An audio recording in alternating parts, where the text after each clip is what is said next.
بسم اللہ الرحمن الرحیم۔ السلام علیکم ورحمۃ اللہ وبرکاتہ۔ میں محمد اسامہ سرسری آپ کی خدمت میں حاضر ہوں، اور اس ویڈیو میں آپ کے سامنے اپنے تخلص سرسری کی وجوہات تسمیہ بتاؤں گا انشاءاللہ۔ تفصیل میں جانے سے پہلے میری آپ سے ایک درخواست ہے کہ اگر میری یہ ویڈیو آپ کو پسند آئے اور فائدہ مند محسوس ہو تو آپ کو بھی چاہیے کہ مجھے فائدہ پہنچائیں۔ اس کے لیے آپ کو صرف 4 چھوٹے چھوٹے کام کرنے ہوں گے۔ پہلا کام یہ کہ اگر چینل کو سبسکرائب نہیں کیا تو سبسکرائب کا بٹن دبا دیں اور بیل آئیکن بھی پریس کر لیں۔ دوسرا کام یہ کہ اس ویڈیو کو لائک کریں۔ تیسرا کام یہ کہ نیچے تبصرہ خانے میں اس ویڈیو کے بارے میں اپنے خیالات کا اظہار کریں۔ اور چوتھا کام یہ کہ اس ویڈیو کو آپ تک پہنچانے میں جن لوگوں نے میرے ساتھ مالی تعاون کیا ہے نیچے ڈسکرپشن میں موجود ان کے اشتہار کا وزٹ کر لیں۔ اگر آپ یہ چاروں کام کر لیتے ہیں تو میری دعا ہے کہ اللہ تعالیٰ آپ کو دونوں جہانوں کی کامیابیاں اور خوشحالیاں عطا فرمائے، آمین۔ اب آتے ہیں تفصیل کی طرف۔ سرسری نام رکھنے کی کئی وجوہات ہیں، ان میں سے چند ایک میں یہاں بتا دیتا ہوں۔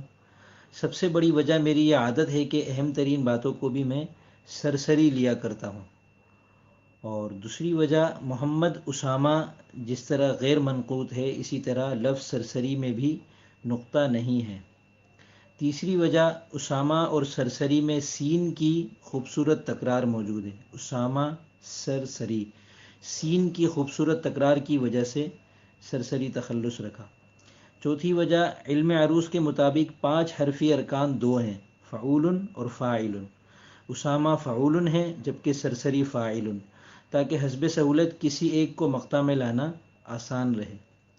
پانچویں وجہ اسامہ میں 3 حصے ہیں، الف الگ لکھا جاتا ہے، سین الف الگ لکھا جاتا ہے، اور میم اور ہا الگ لکھا جاتا ہے۔ تو اسی طرح سرسری بھی 3 حصوں میں لکھا جاتا ہے، پہلے سر لکھا جاتا ہے، پھر سر لکھا جاتا ہے، پھر یا لکھی جاتی ہے۔ یہ بس ویسے ہی ایک مناسبت ہے اسامہ اور سرسری میں۔ چھٹی وجہ اسامہ میں زبر سے پہلے پیش ہے، سین پر زبر ہے اور اس سے پہلے الف کے اوپر پیش ہے، جس سے نام میں ایک طرح کی اٹھان محسوس ہوتی ہے، اسامہ۔ جبکہ سرسری میں زبر کے بعد زیر ہے، سر سری، را کے نیچے جو زیر ہے تو اس سے پہلے سین پر زبر ہے اور پھر آگے زیر ہے، جس سے جو پہلے اٹھان پیدا ہو رہی تھی تو اب زیر آنے پر ایک توازن پیدا ہو جاتا ہے۔ ساتویں وجہ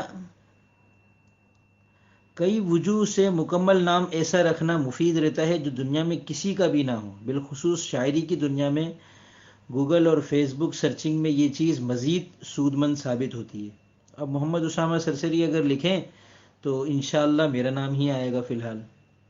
آٹھویں وجہ نام رکھنا، نام بنانا، نام پیدا کرنا وغیرہ ایسے امور ہیں جن سے انسان میں کسی قدر تکبر اور عجب پیدا ہونے کا امکان ہوتا ہے۔ اس بیماری سے بچنے کی ایک تدبیر یہ کی کہ سرسری نام رکھ لیا، تاکہ بعد میں یہ نام جتنا پھیلے اتنا میں سرسری ہوتا چلا جاؤں کہ بندوں کی ترقی سرسری ہونے سے شروع ہو کر فنائیت پر منتہی ہوتی ہے۔ امید کرتا ہوں آپ کو یہ ویڈیو پسند آئی ہوگی۔ آپ اسے اپنے منہ میاں مٹھو ہونا بھی سمجھ سکتے ہیں، اپنے نام پر اس طرح ویڈیو بنانا، مگر کیا کروں، بہت سے دوست سوال کرتے ہیں تو بار بار جواب دینا، ایک جواب کو محفوظ رکھنا اور اس کو بار بار کاپی پیسٹ کرنا یا بار بار نئے سرے سے جواب لکھنا یہ وقت طلب ہوتا ہے۔ تو آئندہ مجھ سے کوئی پوچھا کرے گا تو میں یہ اس ویڈیو کا لنک اسے دے دیا کروں گا۔ اگر آپ کو یہ ویڈیو ناگوار لگی ہو، ظاہر سی بات ہے کسی کے نام پر بلا وجہ تو کوئی اپنا وقت نہیں صرف کرتا نا، تو اس کے لیے میں معذرت خواہ ہوں۔ اب اجازت چاہوں گا۔ السلام علیکم ورحمۃ اللہ وبرکاتہ۔